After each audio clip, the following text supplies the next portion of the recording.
In today's video, we're going to have a look at making bread on a campfire. Now, this is nothing new. In fact, we're going to be making Viking bread. As some of you may know, I do historical reenactment, and one of the periods that I do is actually the Viking Age. And I'm going to actually be using some of my Viking reenactment kit to be making this bread. But of course, one could do something quite similar with other normal camping kit. A small fry pan, for example, will do well instead of the spiral grill. This, in fact, is my replica spiral grill. These were quite common in the Viking Age. They came in some different sizes. This is one of the larger sizes, but we do know that they were used in making bread. There's a slight difference between this and one of the originals. The originals, for example, would have been made out of flat stock. This is made out of round stock, but my blacksmithing skills are limited, and this does work in exactly the same way in that regard. So it's not too far off. And basically this will allow me to hold the bread over the fire. We'll need to make up the bread, and we'll do that in a moment. We'll make the dough.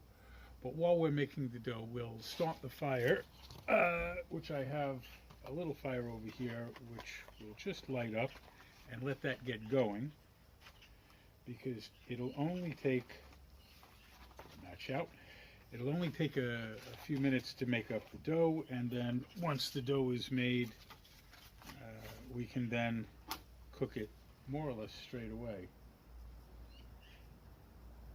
So, light the fire lighter down there.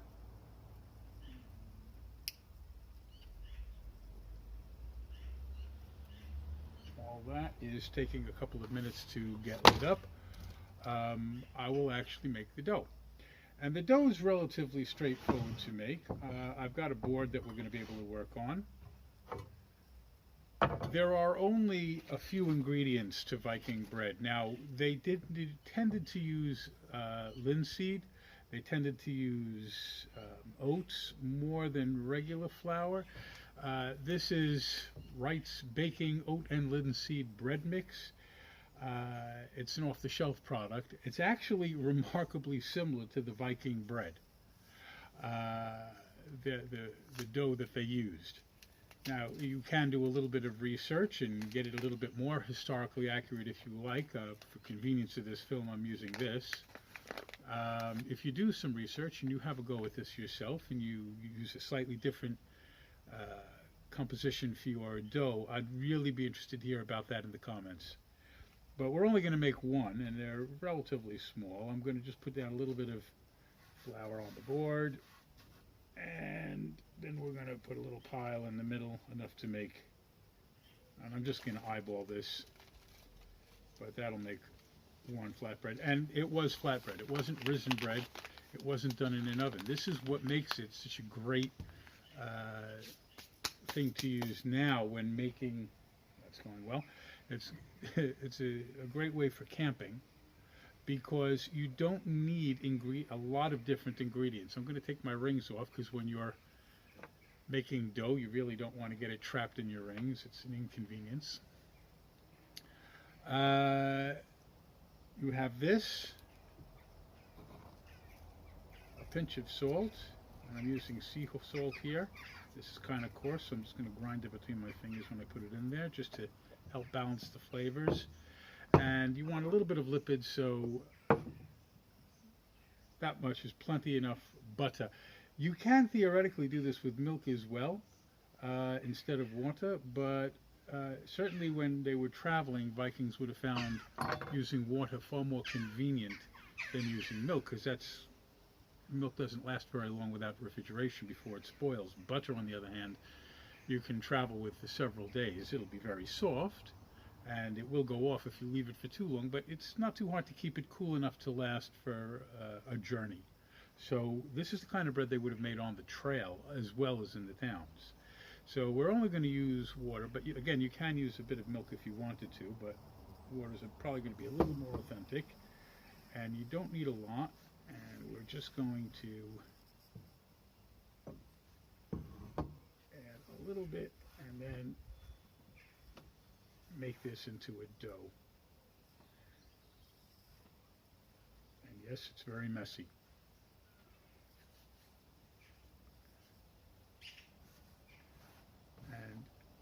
You don't want to get carried away with too much water, but then you need a certain minimum amount, so we're going to add a little more.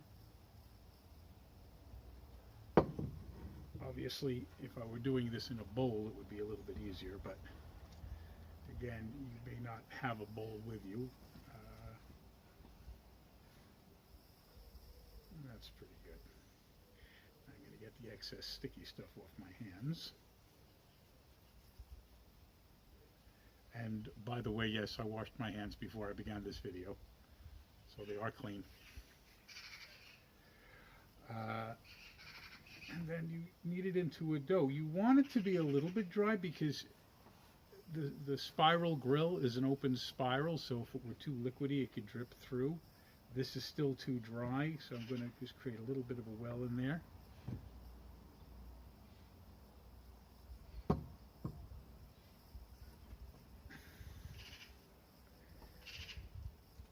Okay, now we're getting our consistency right. And now it might almost be too wet, which is fine. At this point, we can again get the excess off. And what I might even want to do at this point is use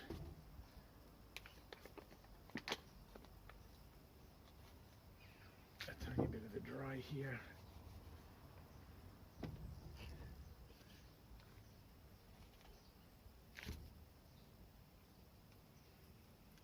On the outside, there we go. Now we have a really nice consistency. For those of you who may be in the American South and this looks familiar, it's very similar to pone bread. And in fact, it's the direct ancestor of pone bread. And that said, this was being made over 1,000 years ago. And actually more than that, because the Vikings didn't invent this style of bread. This is something which they picked up along the way. This style of bread has been in use in one part of the world or another for, well, archaeological finds sort of suggest that bread making like this was done maybe for the last, what, 3, 4, 5,000 years? Something like that. I couldn't give you chapter and verse. If you know more about the subject, please, again, feel free to put something in the comments, because I would find that quite interesting. But again, we're just kneading this all together, getting all the loose bits off my fingers.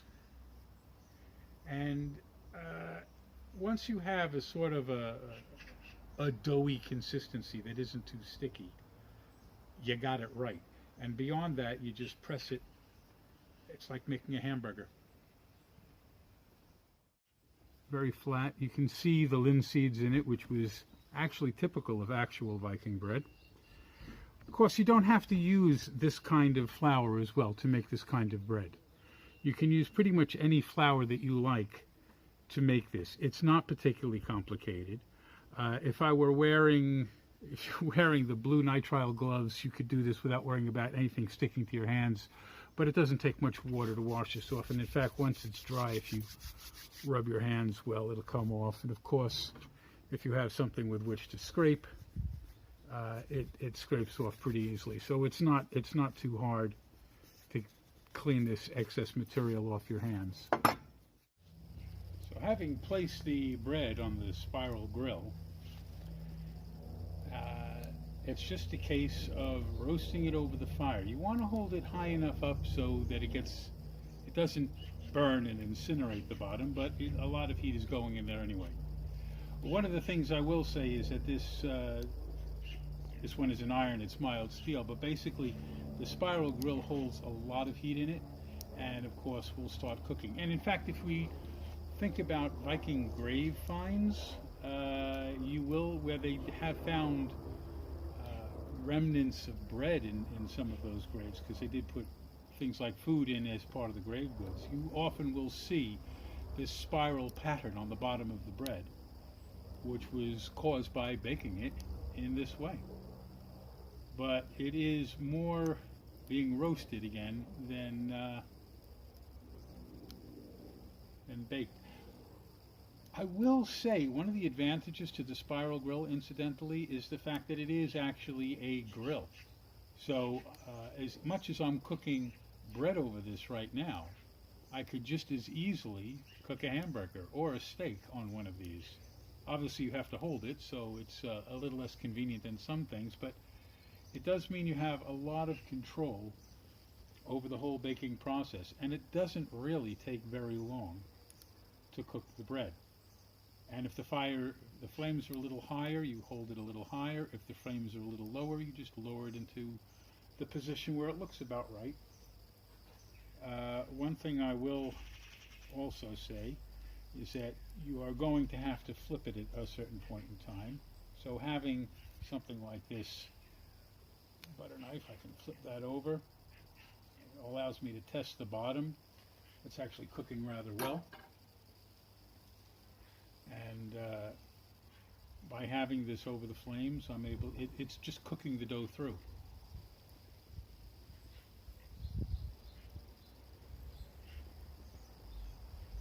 There is one little proviso in particular, though, that I'd warn you about, and that is when you're flipping the bread over, be very careful not to touch any of the metal of the grill. I know it sounds obvious, but it's a real easy mistake to make, and boy, does that sting when you do, because it's hot.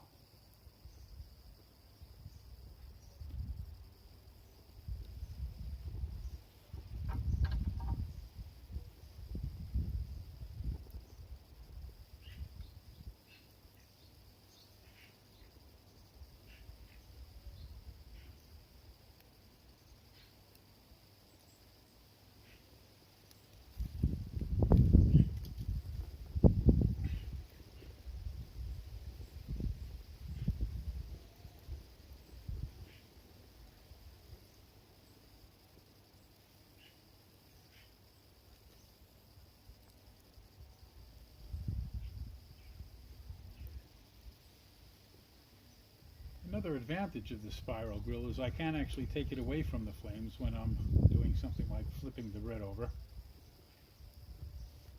which means this hand doesn't have to get too close to the fire.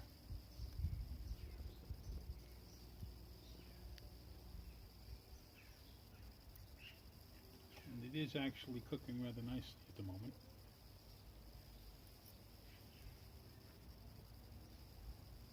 I have to say, it's not far from being done.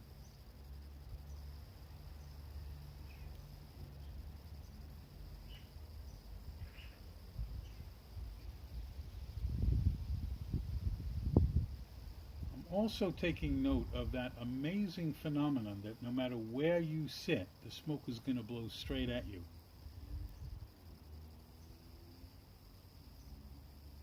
One of the most marvelous features of nature, that, don't you think?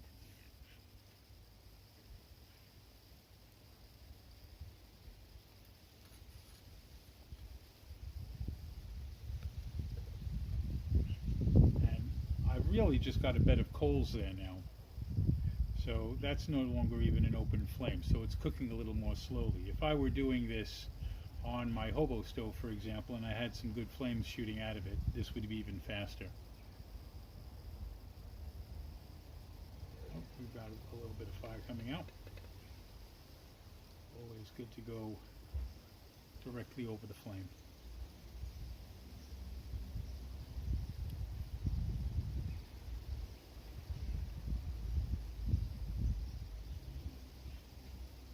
And these can be eaten just as they are, or with butter on them, or with jam, or whatever you happen to like.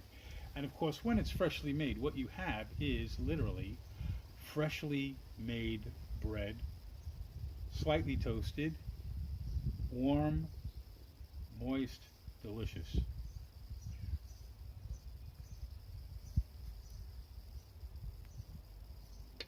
It is, however, not a risen bread. There's no proving here, there's no yeast in it. It is a flatbread. Now, because it's a flatbread, I will mention to you that it's worth remembering that this bread is going to be a little bit more dense than a risen bread. So that might take a little getting used to. You may find it a little bit chewy.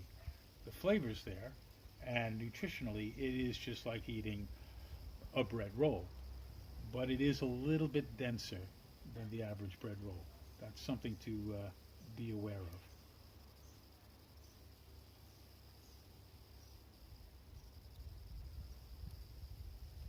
And again, I'm down to just coals here, so that's nice and hot.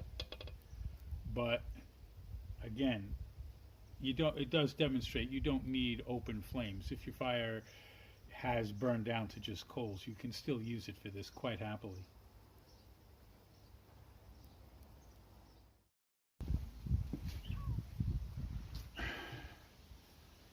So, our bread is still being warm. We add a bit of butter, because butter on a warm slice of bread is really hard to beat, as everyone knows.